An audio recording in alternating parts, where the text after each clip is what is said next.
When we fight, we win.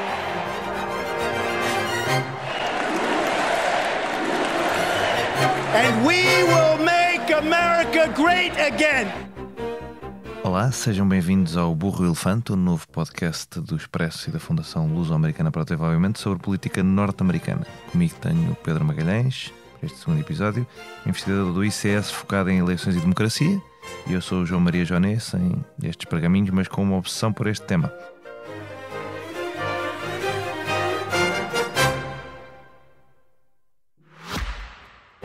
Subscrever o Expresso é ter acesso à melhor informação, a uma vasta oferta de conteúdos exclusivos e à opinião de referência. Subscrever o Expresso é tornar-se membro do nosso clube, poder ser voz ativa de uma comunidade informada e beneficiar de vantagens exclusivas. Subscreva o Expresso em expresso.pt/digital. Expresso. Liberdade para pensar. No nosso segundo episódio temos um convidado muito especial que o Pedro nos vai apresentar. Olá, eu vou apresentar o João Cancela. O João Cancela é professor de Ciência Política na nova FCSH, onde se doutorou em 2020 com uma dissertação sobre as raízes do envolvimento na política em Portugal e na Europa. Tem investigado e publicado sobre comportamento político, de um ponto de vista comparativo, incluindo temas como a abstenção, atitudes populistas, a esquerda radical e participação política. Ele coordena com o José Santana Pereira do ISCTE um projeto que se chama Mecanismos e Impactos da Abstenção Eleitoral em Portugal. É um projeto da Fundação Francisco Manuel dos Santos. Entre 2017 e 2019 foi também docente da Universidade do Minho e na primeira metade deste ano foi professor convidado na Universidade de Georgetown, em Washington, ao abrigo de um programa da Fundação Luso-Americana para o Desenvolvimento. Eu que há uns anos diria que o João Cancela era um cientista político promissor, agora já não posso dizer isso porque as promessas já foram todas cumpridas e o que vem a seguir é lucro. Obrigado, João, obrigado por teres vindo. Obrigado, Pedro, e obrigado, João, pelo convite. Eu queria só esclarecer os ouvintes que neste episódio vou começar por citar uma influente figura do pensamento em língua portuguesa, Luís Filipe Scolari. O burro sou eu. Ficam já todos avisados. Fica já para ter. Falta na apresentação que estamos perante uma pessoa que foi meu professor. Isso é importante. É importante, para o caso do ouvinte me sentir um bocadinho mais intimidado. Se bem que ouvi dizer que ele não se lembra muito bem de ti. Não fui lá muitas vezes. Eu lembro-me dele. Eu lembro-me de uma ocasião específica que foi na entrega do exame. Fora isso, não me lembro muito do João Maria, mas ele provavelmente estava a consumir imensos debates, estava a ler coisas dos fóruns mais subterrâneos da internet sobre a política americana. E vai ser importante para este episódio a análise de fóruns muito subterrâneos da internet. Exatamente. Vai ser um tema relevante do nosso Ouvi episódio. dizer que sim. Já lá vamos. Antes disso, João, muito rapidamente, obviamente que se vai a conferências nos Estados Unidos, 3 dias, depois volta-se, mas tu passaste lá um bom bocado a dar aulas. O que é que te surpreendeu mais nessa experiência? Foi uma experiência muito boa, profissionalmente e a nível pessoal também. Eu gostava de agradecer à FLAD poder ter propiciado isso a mim e outros colegas que têm feito uso disso. Gostava de aproveitar a oportunidade. Houve uma coisa que me surpreendeu pela positiva, que foi a capacidade para a discussão que toda a gente parece ter desde a mais tenra idade até alunos universitários e pessoas na rua, pessoas comuns, e a capacidade de discutir assuntos e a vontade de discutir.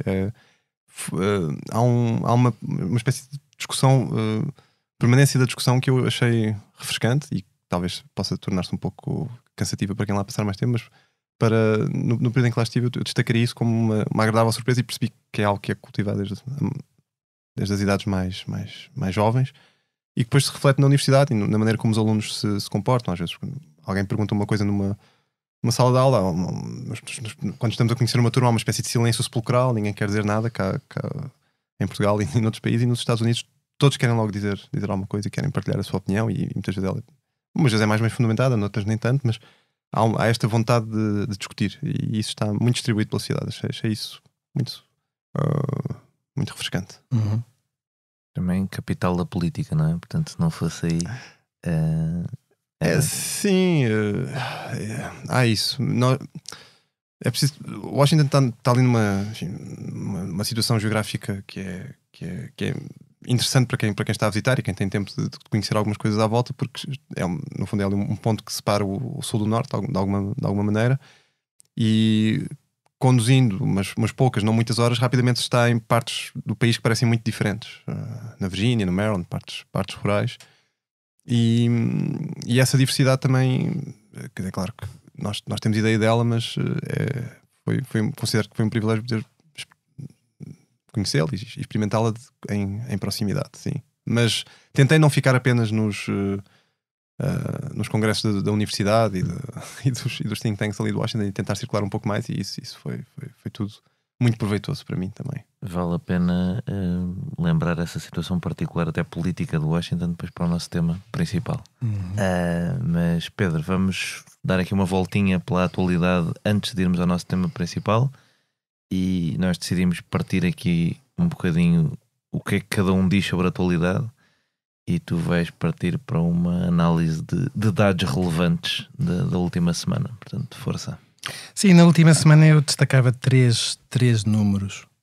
O primeiro número é 0,5. São 0,5 pontos percentuais que Kamala Harris terá subido nas sondagens a nível nacional. Isto é muito ou é pouco? Bem, por um lado é muito, no sentido em que a eleição é muito renhida e, portanto, 0,5 é muito importante. É também um número relativamente fiável, porque resulta de um grande número de sondagens que depois vários projetos e sites agregam de várias maneiras, mas este 0,5 é uma espécie de média desses agregadores. Média das médias. A média das médias. Por outro lado, é pouco neste sentido. É pouco porque, por um lado, estes 0,5 não se refletiram da mesma forma nos estados que são decisivos, não é? Ela terá subido 1 ponto na Pensilvânia e no Michigan, que obviamente é muito importante, foram estados-chave, quer na vitória de Trump em 2016, quer na vitória de Biden em 2020. Sobe também no Texas e na Flórida, mas isso, enfim, não é tão decisivo, porque a desvantagem de Kamala Harris continua importante, mas, por exemplo, na Geórgia perde meio ponto. Portanto, há esta distinção importante a fazer entre o que se passa em estimativas do voto popular e o que se passa dentro de cada estado. E seja como for, este 0,5, isto é outra razão pela qual este 0,5 é pouco, no certo sentido, ele não muda a mensagem geral que podemos tirar das sondagens, que está tudo indeterminado. Talvez não tanto a vitória no voto popular, mas sobre essa vitória no voto popular, desde que ela é candidata, deixou de haver... há poucas dúvidas neste momento, mas na transformação disto no colégio eleitoral continua tudo totalmente indeterminado. O segundo número é 70%. 70%, o que é que isso significa? Há um site muito interessante que podem acompanhar, que se chama Ad Impact, e que vai medindo onde é que os candidatos estão a gastar dinheiro, seja em publicidade, seja na televisão, seja na rádio. 70% é aquilo que a candidatura de Trump está a gastar em comparação com o que Kamala Harris está a gastar. Portanto, está a gastar, para cada $10 que os democratas estão a gastar para a candidatura de Kamala Harris, Trump está a gastar 7. Isto reflete um fenómeno mais geral, que é os democratas têm mais dinheiro que os republicanos, claramente. 33% mais, portanto até faz algum sentido essa. Está perfeitamente proporcional. Mas do outro lado convém não esquecer que obviamente Trump, quando ganhou em 2016, ganhou com muito menos dinheiro, praticamente pouco mais de metade do que Hillary ganhou. Portanto, também aqui...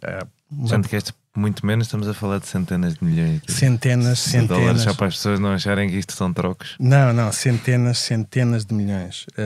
Neste momento, Kamala tem em contribuições de campanha, se forem a um site chamado Open Secrets, podem acompanhar, tem 770 milhões recebidos contra 570 de Trump. Portanto, estamos a falar de muito dinheiro, com quantidades realmente incomparáveis com qualquer outra campanha política. We're a nation that's in serious decline. What I do offer is a new generation of leadership for our country. One who brings a sense of optimism about what we can do. We all have so much more in common than what separates us. And we can chart a new way forward. I'm Kamala Harris and I approve this message. O último número é 55.237 e são os 55.237 votos já realizados nessa eleição, que estão oficialmente registados. São ou de boletins de voto que tinham sido pedidos pelo correio que foram recebidos, ou então votos antecipados que foram realizados em pessoa. Obviamente que já muito mais gente votou do que estes 55 mil, mas estes são os números registados oficiais. E a maior parte destes números vem da Virgínia, do voto antecipado da Virgínia. dos subúrbios da cidade onde o João esteve, onde Exatamente. as pessoas estavam a fazer fila no primeiro dia de voto antecipado. Aí se vê que são pessoas focadas no fenómeno político logo.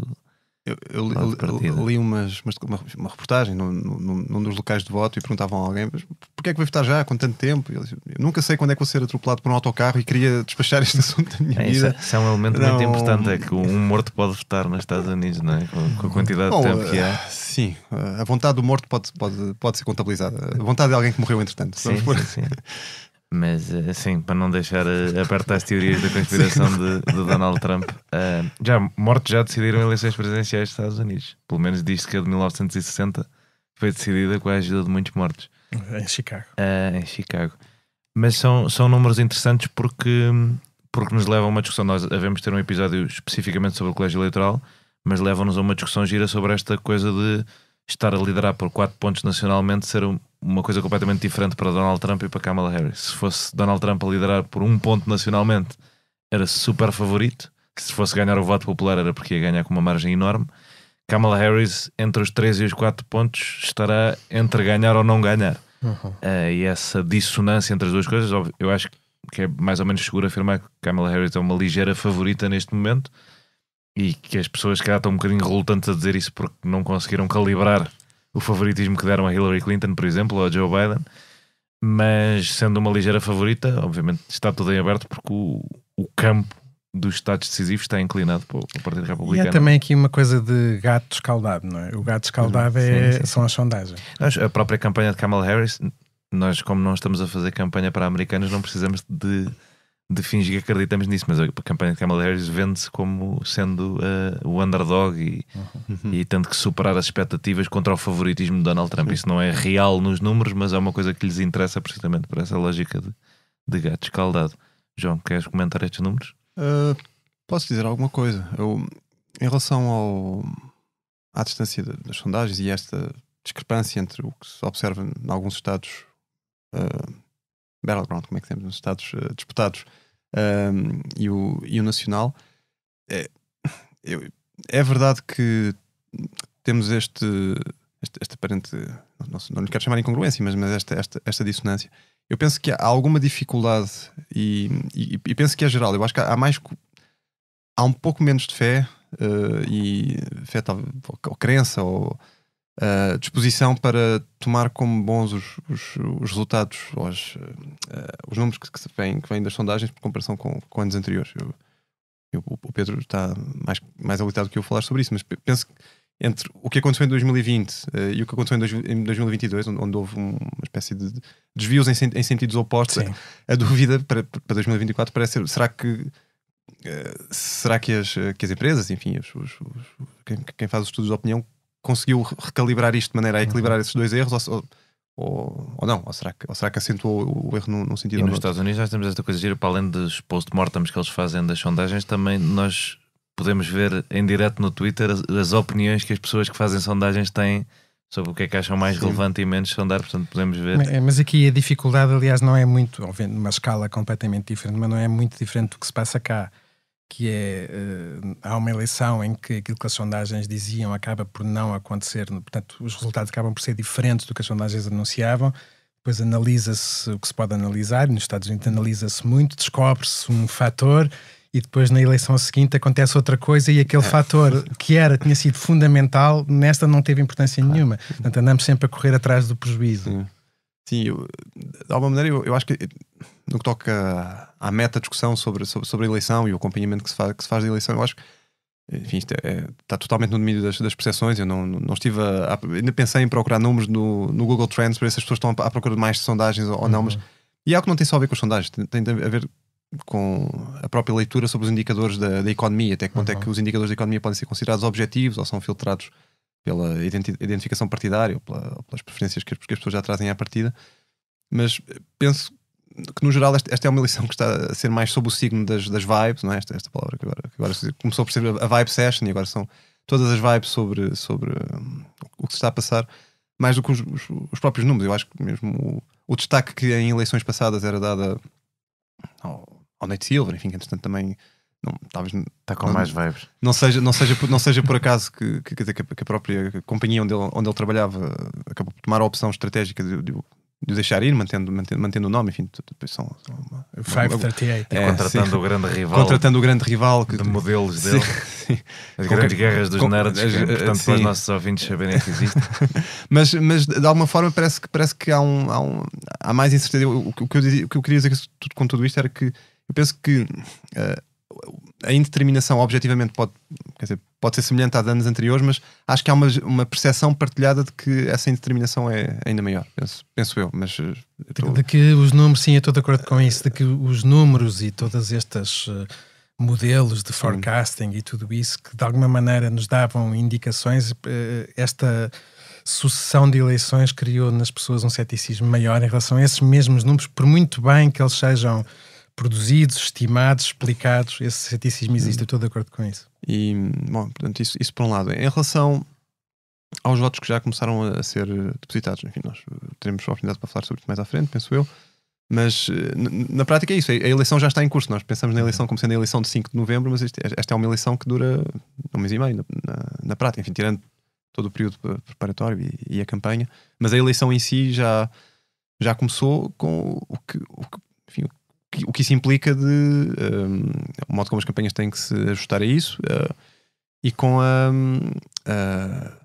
esta assimetria de pessoas em alguns estados terem acesso aos boletins de voto mais cedo e terem desde já começar a manifestar a sua vontade. Também à partida aquilo que a generalidade da literatura mostra é que são geralmente as pessoas que estão mais certas do seu sentido de voto e que já iriam votar de qualquer forma, quer dizer, que mais pressa têm em recorrer a este tipo de expediente, este tipo de mecanismos que permite expressar o voto mais cedo. E há cada vez mais pessoas decididas, não é? Há poucos dias saiu uma sondagem que dizia que só há 4% de indecisos nesta eleição, que é o número mais baixo de sempre identificado. Portanto, é normal se as pessoas já estão todas decididas que vão votando antes, não é? O ponto aqui também, outro ponto que me parece interessante, e tentando casar as duas coisas, é entre o grau de indecisos, a possibilidade de já votar e as sondagens, é que, apesar de tudo, pode ser, quer dizer, acho que são seguramente boas notícias para o lado dos democratas estes 4 pontos de vantagem na Pensilvânia. São 4 pontos, não é? Na Pensilvânia de vantagem, penso eu. Depende das sondagens. Sim, depende. Mas sim, em média 4 pontos. Nesta última semana, incluindo a do New York Times Siena, não é? Saíram agora as do Sunbelt há 30 minutos. Lá está, nestas dissonâncias. A da Pensilvânia a semana passada dava Kamala Harris 4 pontos à frente, que empatada nacionalmente, que são números impossíveis de casar de forma lógica, e agora estas do Sunbelt dão a Carolina do Norte como o estado mais favorável dos 3, Arizona, Geórgia e Carolina do Norte, que foi o contrário do que aconteceu em 2020. Portanto, há aqui esta questão de que ou as sondagens não estão a captar bem, ou os estados estão completamente diferentes do que estiveram nos últimos 12 anos, porque têm dito sempre que o Wisconsin está mais à esquerda do que a Pensilvânia e o Michigan, isso nunca aconteceu. E esse tipo de... nunca aconteceu neste ciclo político de Donald Trump. E, portanto, temos muitas dúvidas em relação a que é que... Mas também estes são os eleitores que já têm estado que são escutados por nestas sondagens sobre estes estados mais disputados. De alguma forma são eleitores já muito saturados de informação, não é? Em que os mercados em que os mercados televisivos que os enquadram, onde estão inseridos, estão a debitar constantemente. Por isso pode ser um bom indicador, no sentido em que quanto mais intensa se torna a campanha, ela vai se intensificar agora nos próximos meses, enfim, assumindo que há aqui alguma capacidade de extrapolar para outros eleitores que vão entrar talvez no modo de eleição mais a sério ao longo das próximas semanas, que seja este o sentido, aprofundar a vantagem por parte dos democratas. Enfim, mas é uma especulação, naturalmente. E para fechar nestas notícias de atualidade da semana, eu trago uma história mais divertida, que também não vai ser muito longa. O candidato republicano a governador da Carolina do Norte, um destes estados decisivos de que falávamos, Mark Robinson, um produto típico do trumpismo, tornou-se viral em 2018 num vídeo a atacar os jovens que protestavam contra homicídios em massa em escolas com o uso de armas de guerra. tornou-se viral. Em 2020 foi o candidato republicano a vice-governador da Carolina do Norte, que é uma eleição separada da eleição de governador na Carolina do Norte. Foi apoiado por Donald Trump, foi eleito e agora é o candidato a governador da Carolina do Norte. Já era conhecido por declarações bombásticas de vários tipos, desde essa declaração inicial em que gozou com as vítimas do tiroteio de Parkland. Mas já durante esta campanha já tinha surgido uma história de que ele tinha pago um aborto, ele que é muito radicalmente pró-vida. Já tinham surgido várias histórias, já eram mais antigas, em que se falava de alegações dele que o Holocausto não teria acontecido, pelo menos como era contado. E esta semana saiu em cima da data em que ele poderia ter desistido, portanto antes da meia-noite de sexta-feira, primeiro um rumor a dizer: vai sair uma história que vai dar cabo desta candidatura, e nós achamos que raio de história será esta depois destas todas. O que é que teria de ser? Que finalmente acaba esta candidatura. E de facto é uma história tão extraordinária que a CNN que a reporta não conta mais 2/3 da história porque não pode, porque é gráfica e eu também não a vou contar aqui, mas basicamente num fórum de um site pornográfico chamado Nude Africa, daí eu estar a falar há bocado dos fóruns com o João. Nesse fórum descobriu-se que havia uma conta de Mark Robinson que disse uma série de coisas muito agressivas e violentas, escabrosas sobre imensas coisas e pessoas. A frase que fica é eu sou um nazi negro. Mas também outra de eu gostaria de ter escravos, é uma pena terem acabado com a escravatura. Breaking news tonight, Senate Republicans turning on Mark Robinson in North Carolina in light of K-Files investigation into this history, Robinson's history of disgusting and offensive posts that he made on a porn website. You folks want to focus on tabloid trash, and quite frankly, I am sick of it. I said, I think you're better than Martin Luther King. I think you are Martin Luther King times 2. Umas frases que podem ter um impacto na eleição de governador. Eu diria que é difícil, ou seja, a eleição de governador mobilizar para a eleição presidencial, mas pelo menos a associação de Donald Trump a esta figura neste estado pode ter impacto. E quando as pessoas falavam todas da Pensilvânia como o estado decisivo, se por acaso Trump ganhar a Pensilvânia mas perder a Carolina do Norte, perde na mesma. Portanto, tem basicamente os mesmos votos de colégio eleitoral. A Carolina do Norte tem 16 e a Pensilvânia 19. Portanto, é assim um grande momento da campanha que pode ter nascido no Nude Africa. E a juntar a isto só uma pequena nota para outra questão relevante do colégio eleitoral esta semana, que é que o Nebraska, tal como o Maine, divide os seus votos de colégio eleitoral. O vencedor do estado ganha 2 votos e depois os restantes são distribuídos pelos Congressional Districts, e no Maine tem um Congressional District republicano e um democrata. Portanto, Donald Trump ganha normalmente 1 ponto e os democratas 3. E o Nebraska tem um Congressional District democrata e 2 republicanos, portanto... Omaha. Omaha, que é uma cidade, pronto, mais ao centro-esquerda. É uma cidade. É uma cidade. Nos Estados Unidos é muito difícil encontrar cidades americanas que não votem no Partido Democrata. E neste momento vários apoiantes de Donald Trump estão a tentar, e o governador do Nebraska está a tentar mudar a lei eleitoral do Nebraska para acabar com esse sistema. É particularmente relevante porque esse ponto no Omaha pode fazer a diferença entre um empate no colégio eleitoral para depois ser decidido na House ou a vitória direta de Kamala Harris. No caso de Kamala Harris ganhar a chamada Blue Wall, os estados do Norte, mas não ganhar nenhum estado a Sul, esse voto do Omaha pode ser decisivo. E não sabemos se o Maine pode contra-atacar e também acabar com o seu sistema, mas são as 2 notícias da semana para mim em termos de atualidade de campanha. Posso fazer uma nota nerd sobre o Mark Robinson? Força. No estudo das eleições americanas há muito aquilo que se chama o coattail effect, não é? Que é a casaca do presidente, não há falta de melhor nome, arrastar... Vamos fazer as melhores traduções neste podcast. Nós vamos perder nos anglicismos. No outro dia disse que íamos bater um recorde, mas depois lembrei-me da audição parlamentar do Zé Albava. Acho que não temos hipótese.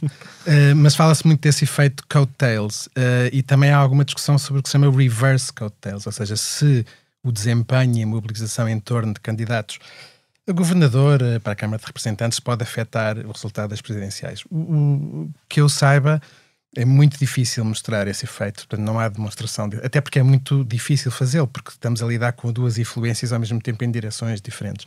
Mas este caso pode ser um novo teste dessa hipótese, desse reverse code test. Eu sou um crente nessa teoria, porque acho que quando há candidatos bons em estados normalmente seguros, candidatos que ganham por acaso em intercalares, normalmente puxam o eleitorado para uma eleição presidencial que não puxariam noutra.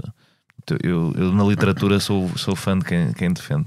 João, tens alguma nota para... Sim, um aspecto que é interessante aqui, que é um aspecto talvez um pouco sensível, mas eu acho que é importante referir que de alguma maneira Robinson era uma espécie de figura também notável pela circunstância de ser negro, ser um afro-americano, e de alguma maneira procurava ou enquadrava-se uma tentativa dos republicanos, enfim, os republicanos de Trump, de mostrarem que é perfeitamente compatível ter uma identidade racial ou étnica não maioritária, não branca, e apoiar Trump como um sinal de que qualquer pessoa, quer dizer, E por isso ele foi orador na convenção republicana. Mas na prática, quer dizer, se nós pensarmos na prática, uma forma de interpretar isto é que há tão poucas pessoas, quer dizer, há uma falta de qualidade tão grande nas possibilidades ao dispor das elites intermédias, das elites estaduais do partido, para poderem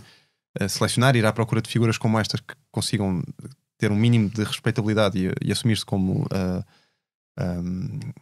republicanos, trumpistas especificamente, e que tenham esta identidades minoritárias, que acabam por aparecer figuras destas que de alguma maneira estão, quer dizer, é preciso ir primárias. Não, podemos, quer dizer, não sei se vocês vão ter um programa sobre primárias, eu sei que já falaram no último programa um bocadinho com a Fala Pratas sobre isso, e foi muito interessante ouvir-vos. Mas há este lado, de facto, o recrutamento, se além de ser necessário que é quase estatístico, né? Se além de precisar de que alguém se identifique com Trump, ainda tenha que vir destes backgrounds, enfim, onde tendencialmente a grande maioria dos potenciais candidatos, ou das pessoas com aspirações a ser candidatos, se posicionam do lado dos democratas, que isto acaba por ser um resultado mais ou menos, não diria inevitável, mas não nos deve causar assim tanto espanto. Nós hoje queríamos falar de dois temas que são particularmente importantes no caso americano, e que aliás ajudam a mostrar muitas singularidades do caso americano deste ponto de vista, que é como é que se vota e quem vota nos Estados Unidos. É uma das razões para o João estar aqui, porque o João realmente tem trabalhado muito o tema da participação eleitoral. Se calhar começávamos esta pergunta com um contraste entre dois números. Em 2020, nas presidenciais, mais de 90% dos eleitores recenseados, ou registados, para dizer assim, votaram. Mas quando olhamos para a população com 18 ou mais anos, pouco mais de 60% da população residente com 18 ou mais anos votou. É uma discrepância enorme, e queria-te pedir que nos ajudasses a perceber esta discrepância. Eu vou tentar. Então, há dois fatores principais. O primeiro é que não existe um recenseamento automático em todos os estados, o que significa que eu vou ter aquela frase, eu ainda sou do tempo em que uma pessoa fazia 18 anos ou pouco depois disso e ativamente tinha que se ir recensear. Em Portugal. Em Portugal. O João Joné já não é desse tempo, é do tempo em que fez 18 anos e ficou automaticamente recenseado. Nos Estados Unidos há vários estados onde o recenseamento já é praticamente automático, ou enfim, há uma espécie de interoperabilidade ou comunicação entre diferentes agências, nomeadamente o equivalente às direções gerais de viação, vamos pôr a coisa assim, que muitas vezes emitem a coisa mais parecida com um documento de identificação que as pessoas têm, e as pessoas ao registarem-se ou ao fazerem o seu documento de identificação ou a sua carta de condução, ficam automaticamente recenseadas. Isto acontece em alguns estados, mas não em todos. O que significa que em muitos estados, e sobretudo nos estados, tipicamente nos estados onde os republicanos têm o poder, o recenseamento implica um ato voluntário da própria pessoa para se recensear. Este é o primeiro fator. Na verdade, o segundo, quer dizer, é uma consequência direta deste, ou até precede este, é o facto de não haver um recenseamento central e nacional.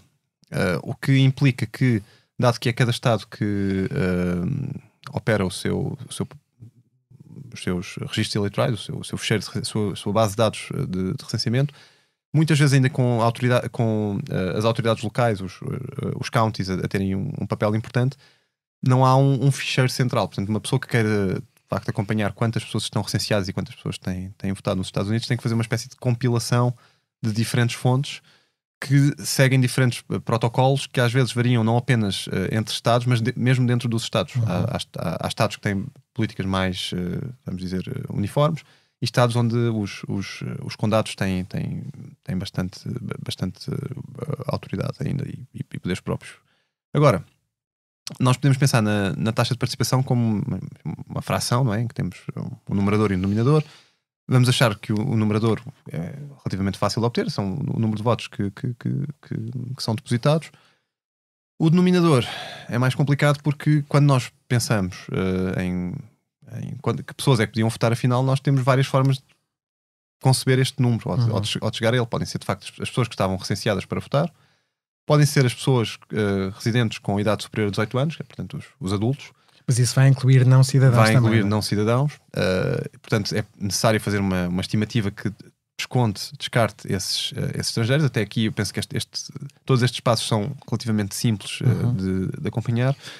O que se passa é que, além desta exclusão dos que são estrangeiros, dos que não são cidadãos norte-americanos, há uma parcela importante, e especialmente importante nos Estados Unidos, e que em muitos estados está privada de direitos políticos, que são os condenados por crimes, seja porque estão a cumprir pena, seja porque a pena inclui a remoção dos seus direitos políticos. Portanto, na prática, penso que isto é senso comum, mas vale a pena sublinhar que os Estados Unidos têm uma taxa de encarceramento muito elevada e que é assimetricamente elevada.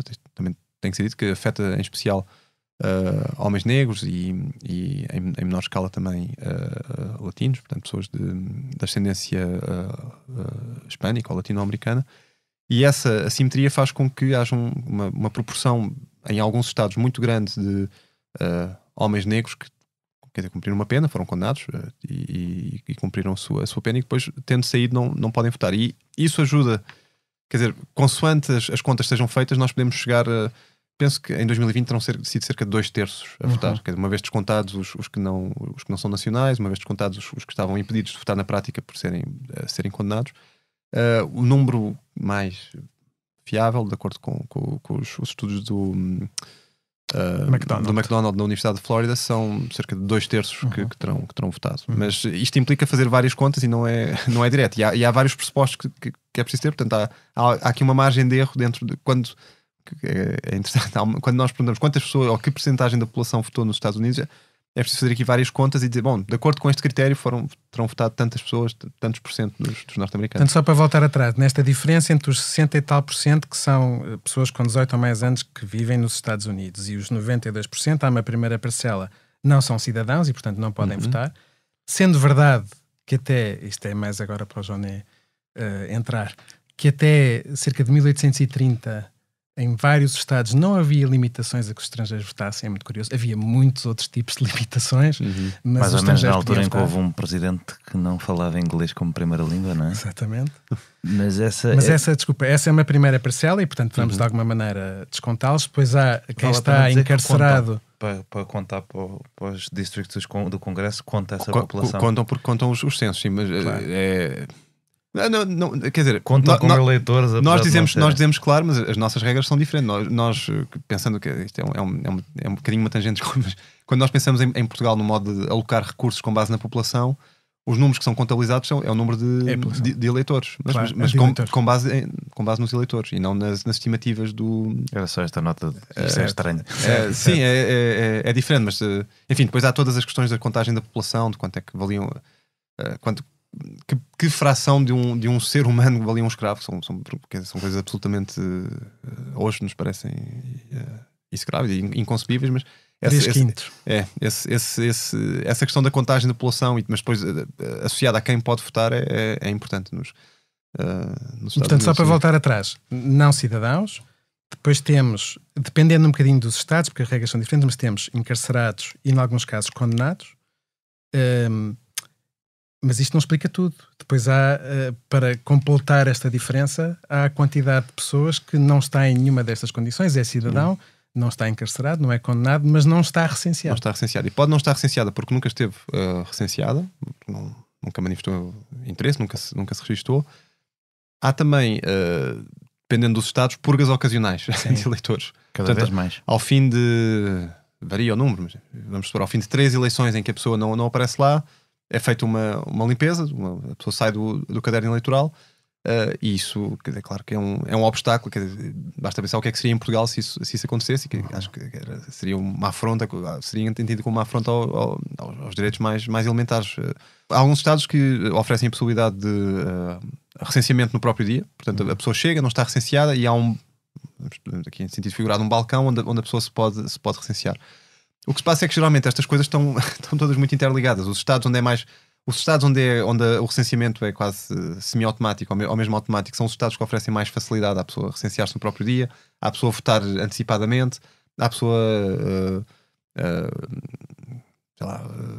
pedir um boletim de voto ou receber mesmo em casa sem ter que pedir nada um boletim de voto. E depois, estados maioritariamente democráticos. São estados maioritariamente democráticos. E depois os estados onde o reverso acontece, onde a pessoa tem que fazer um gesto ativo para um ato, tem que ter um ato de vontade próprio para votar, onde é expurgada se não aparecer, onde só pode votar no próprio dia, a menos que tenha um motivo muito forte, são os estados tipicamente mais conservadores, onde o domínio republicano está mais enraizado. Sei lá, o Alabama, o Mississippi, são estados onde este caminho de abertura e de facilitação do direito ao voto tem sido mais lento. E claro que nos Estados Unidos o que isto é, quer dizer, o que se passa é que há um espectro muito grande de possibilidades. Nós encontramos formas de facilitação do voto que estão a milhas de distância do que encontramos na Europa, onde há realmente um grande nível de inovação democrática, no certo sentido, pensando, quer dizer, se tivermos como critério de inovação democrática facilitar ao máximo que as pessoas possam expressar a sua vontade. Podem votar com grande antecipação. Recebem os boletins mesmo sem ter pedido. Sim, em casa. Onde há um opt-out para as pessoas estarem, portanto, são automaticamente recenseadas. Onde os votos são contabilizados se chegarem no próprio dia da eleição, é o que acontece na Califórnia. Quer dizer, votos que entrem até à data da eleição, e depois ajudar a explicar porque que os resultados demorem mais tempo a ser contabilizados. Portanto, temos este extremo por um lado. Há um sítio em que, se for enviado até ao dia da eleição, ou seja, pode chegar depois do dia da eleição. Sim, tens razão. O voto ser, portanto, a data que está no carimbo dos correios ser a data da eleição, esse voto conta. Não é só ser recebido, fica a correção, agradeço. O voto ser remetido no próprio dia da eleição. Deixa-me dar só uma notazinha sobre as purgas, que é uma coisa que eu gosto bastante. Gostas de purgas? É uma coisa que eu gosto bastante no requinte de malvadez que há em alguns estados do Sul, que é não só a purga do caderno eleitoral periódica, mas também a purga se os dados da pessoa não estiverem iguais no boletim, no recenseamento eleitoral e, por exemplo, numa carta de condução. Isto leva a que muitas pessoas, normalmente afro-americanas, que têm nomes que se calhar o funcionário branco da repartição das finanças não soube anotar devidamente e, portanto, se calhar pôs um A onde era um E, sejam purgadas pelo simples facto da pessoa não ter percebido o nome delas e os dois nomes não baterem certo. Esse requinte de malvadez nessas purgas, para mim também é uma coisa interessante, porque lá está, como o encarceramento afeta desproporcionalmente a população afro-americana. E no Sul isso é essencial, porque os estados do Sul têm, até o Mississippi tem quase 40% de afro-americanos. Não, sim, quer dizer, há uma longa história de impor dificuldades ao voto das pessoas, quer dizer, boa parte da história da luta pelos direitos civis andava em torno disso, e até talvez o meio de protesto mais importante era justamente organizar as comunidades para se recensearem e poderem ir votar. Se puder deixar uma recomendação bibliográfica aos ouvintes, há uma longa história de reivindicação de direitos políticos no Sul. Nós conhecemos essa história, e um livro que trata, que é uma novela gráfica que trata muito bem isso, é o livro da March, que conta a história, e é mesmo da autoria do John Lewis, em que é relatado o modo como a principal forma de protesto, ou a dada altura a mais eficiente, era organizar comitês, movimentos de ação de pessoas vindas de diferentes partes do país, mas que iam a alguns dos condados mais reacionários, onde o racismo era mais imperava, ajudar as comunidades locais a recensearem-se. E claro, enfim, nós sabemos que a história teve um desenlace, apesar de tudo, positivo, no sentido em que o direito ao voto foi conquistado por essa parte da população, mas há uma série de, vamos lhe chamar, barreiras institucionais que se conservam e que afetam desproporcionadamente essas camadas da população. Há depois outras, e é por isso que toda a conversa sobre integridade eleitoral nos Estados Unidos muitas vezes tem uma certa componente de enviesamento, porque quando se fala sobre esforços para combater a fraude eleitoral e quando se diz que se vão expurgar os cadernos de duplas inscrições, pessoas que estão inscritas 2 vezes, e em que muitas vezes, quer dizer, o que se passa é que é feito um varrimento dessas bases de dados, seja pelos nomes, ou seja porque pessoas que estavam que tendem a mudar mais frequentemente de casa porque têm empregos mais precários são expurgadas, e há investigação que documenta o modo como sendo praticamente residual o duplo voto em eleições norte-americanas, quer dizer, até porque é um crime, quer dizer, há uma moldura penal bastante severa para isso, mas que os esforços para expurgar os cadernos eleitorais dessas inconsistências pode ter um sucesso limitado à custa de implicar muitos, vamos chamar-lhes falsos positivos, quer dizer, pessoas que não tendo qualquer motivo para se verem expurgadas dos cadernos podem. A questão da assimetria partidária é importante. O João falou do John Lewis, a proposta do Partido Democrata para melhorar e tentar uniformizar o direito de voto no país inteiro era o John Lewis Voting Rights Act, que ficou empatado no penúltimo congresso. Tinha em vista precisamente isto, tentar que houvesse que as eleições, cada Estado define as suas regras, não é? Mas as eleições tivessem uns mínimos que garantissem uma participação equitativa e que de facto não se vê particularmente em Estados republicanos e particularmente em Estados republicanos do Sul. E houve algum recuo, não é? Porque o Voting Rights Act obrigava a que uma série de tudo que fosse alterar as leis que regiam, quer o recenseamento, quer até o número de locais de voto, quer até a exigência de identificação para o voto. Houve uma decisão do Supremo Tribunal de 2013, a famosa Shelby County versus Holder, que entendeu que esses critérios, ou que esse critério do que era, o que é que estava coberto e que estados é que estavam cobertos por essa obrigação de haver uma aprovação federal dessas alterações, era inconstitucional. E o que aconteceu desde aí é que os estados têm estado mais livres para mudarem as regras num sentido ou noutro, e obviamente que aqui a tendência sempre é para que os democratas facilitem o mais possível o voto, na expectativa, obviamente, de que tudo o que seja mais voto e mais participação das minorias os beneficie, e os republicanos fazem o contrário. Portanto, fecharam locais de voto em condados onde há predominância de afro-americanos, tornaram as exigências de identificação maiores, etc. É importante as pessoas perceberem isso, não é? Que isto passa por decisões como um sítio onde vive 1 milhão de pessoas ter os mesmos locais de voto que um sítio onde vivem 40 mil pessoas, porque isso vai prejudicar o Partido Democrata e beneficiar o Partido Republicano. Ainda dentro do Voting Rights Act, a ideia de que devia haver congressional districts que representem comunidades afro-americanas, por exemplo, pouco representadas no Sul, que tem sido uma guerra nos tribunais constante e de que o Supremo Tribunal tem sido um bocadinho inimigo.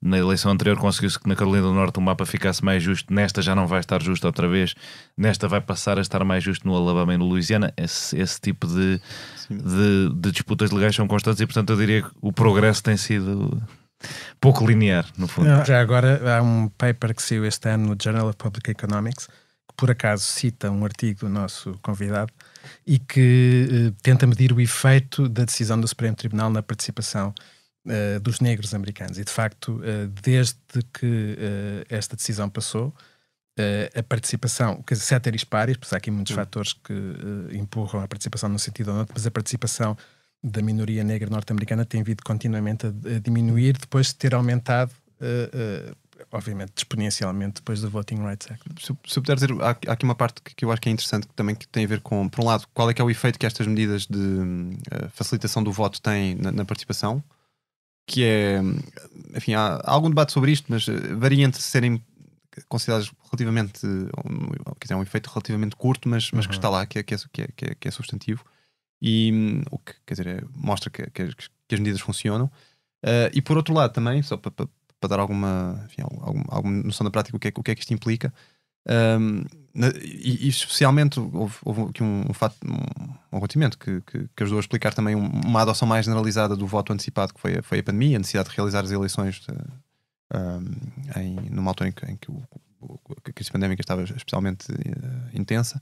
E houve, nessas eleições, tenho a ideia que foram apenas cerca de 35% ou 37% dos votos que foram votos clássicos, no sentido de votos no dia da eleição, e praticamente 2/3 dos votos foram ou votos antecipados ou votos por correio.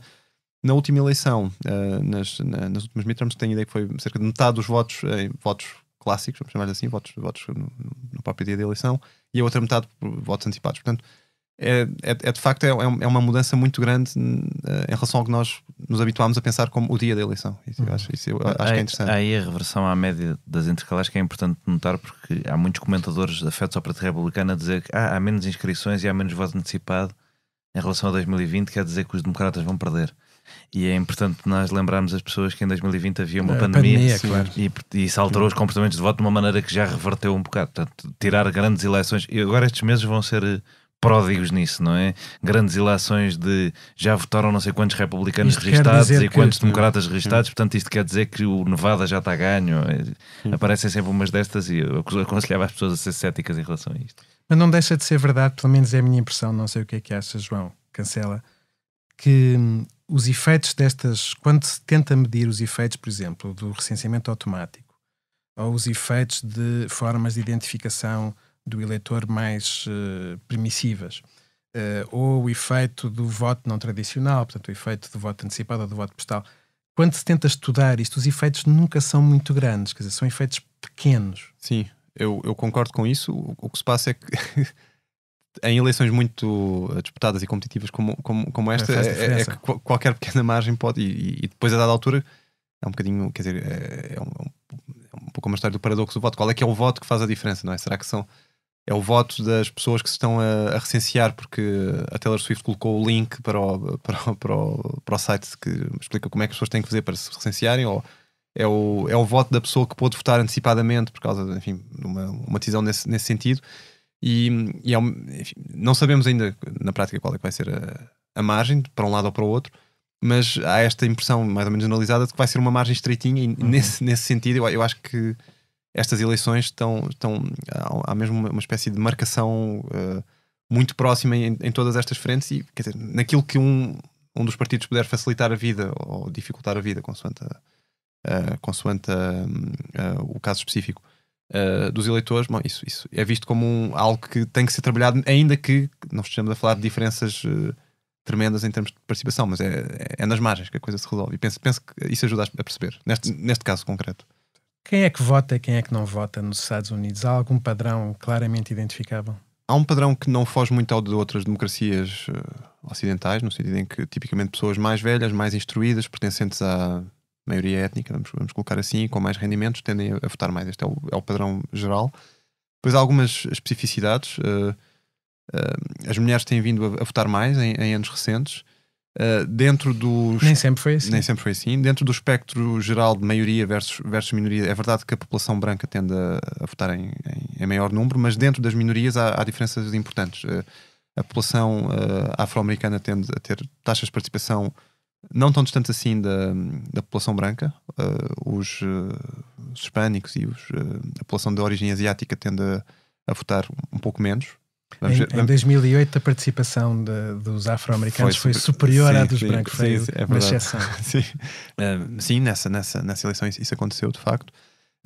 Agora, o que se passa também é que isto não é estanque nem é constante o nível a que estes diferentes grupos votam consoante o Estado ou consoante o contexto. A população afro-americana é especialmente participativa em contextos onde é menos minoritário, por assim dizer. Portanto, nos estados e nos distritos onde existe uma fatia maior da população, aí, curiosamente, o nível de participação tende a ser bastante mais elevado. Depois há o grupo que é talvez o grupo responsável pela mudança, não vamos dizer estrutural, mas aparentemente sim, nas bases sociais dos partidos, os brancos sem educação superior, cujo nível de participação pode ser uma das chaves dentro das tais muitas pequenas coisas que podem ajudar a definir uma grande coisa, essa pode ser importante, sobretudo nos estados do Midwest, perceber qual é que vai ser o grau de participação desta população é importante. Outra coisa interessante, e que se calhar até há aqui um paralelismo, não necessariamente pelas mesmas razões com Portugal, é que os jovens tradicionalmente votam menos, mas os jovens nos Estados Unidos estão a votar cada vez mais. Em 2020 tiveram a maior participação de sempre. E por acaso em Portugal também os jovens estão a votar cada vez mais. Isto é interessante. É interessante, sim. E, enfim, voltando um bocadinho ao princípio da nossa conversa e coisas que me marcaram e que eu observei nos Estados Unidos, eu estive lá numa altura de protestos estudantis muito, muito ativos e notei, mas claro que, enfim, é uma realidade que não é extrapolável para o país como um todo, mas porque eu estava a ensinar jovens que se interessam por política na capital do país, numa universidade que tende a reunir pessoas que são muito interessadas em política, mas achei que havia uma grande efervescência entre os jovens. Há um número, enfim, que é difícil de estimar, mas que eu acho que é não negligenciável de pessoas que estavam, e que talvez ainda estejam em parte bastante céticas em relação à atitude dos democratas face à questão de Palestina e Israel. Sim, isso era um assunto, e era um assunto que chamava muita atenção no modo como eles discutiam política, e enfim, claro que algumas pessoas poderão perguntar, mas acham que o Trump é melhor a tratar do assunto que não, mas não é necessariamente isso, mas em que pelo menos na altura das primárias isso era muito visível, que havia a vontade de lavrar um protesto. Perceber até que ponto é que isso pode afetar eleições em estados mais disputados, essa talvez não seja uma pequena coisa, seja uma nano coisa, mas ainda assim eu acho que pode ter a sua importância e ajuda também a mostrar o modo como esta geração mais jovem se tem empenhado e, quer dizer, tem procurado ser mais participativa do que gerações anteriores, podendo variar os temas aos quais dão mais importância. Isso importa não nos esquecermos disso.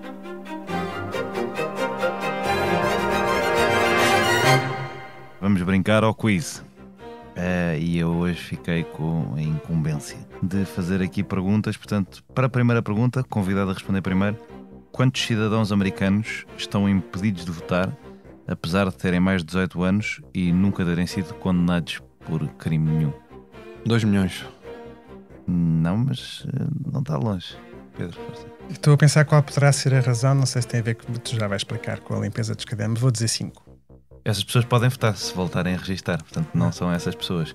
São os 3,6 milhões de pessoas que vivem nos territórios dos Estados Unidos, que nascem como cidadãos, mas não têm direito a votar em eleições se continuarem a viver nesses territórios. Se mudarem para os Estados Unidos, podem. Certo. E portanto estes territórios são Guam, Porto Rico, as Ilhas Virgens Americanas, e são sítios em que, pronto, as pessoas são cidadãs americanas, mas não podem votar. Eu tive que me vingar do Pedro em relação à semana passada. Mas 2 milhões e 5 milhões não ficaram longe um e outro, 3,6. É o poder das médias. Sim, não ficaram mal. Segunda pergunta: qual é o maior número de estados que podíamos somar sem que a sua população combinada passasse a população da Califórnia? 20.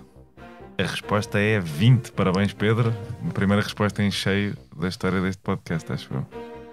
A última pergunta: em que estado é que se vota exclusivamente por correio? Toda a gente recebe um boletim de voto por correio para votar. E porquê é que aprovaram essa mudança? Tem uma segunda. A Califórnia. Não. É o Oregon. Foi dizer o Oregon.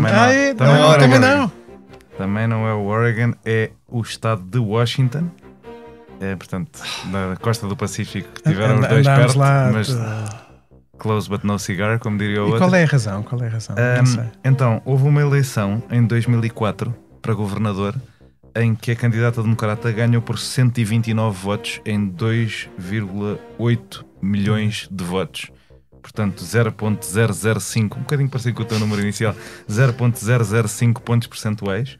E como os democratas ficaram tão perto de perder e ficaram num estado tradicionalmente azul, e ficaram a achar que isso tinha a ver com a dificuldade da participação eleitoral, passaram uma medida de voto pelo correio, e na eleição seguinte já ganharam por 6 pontos.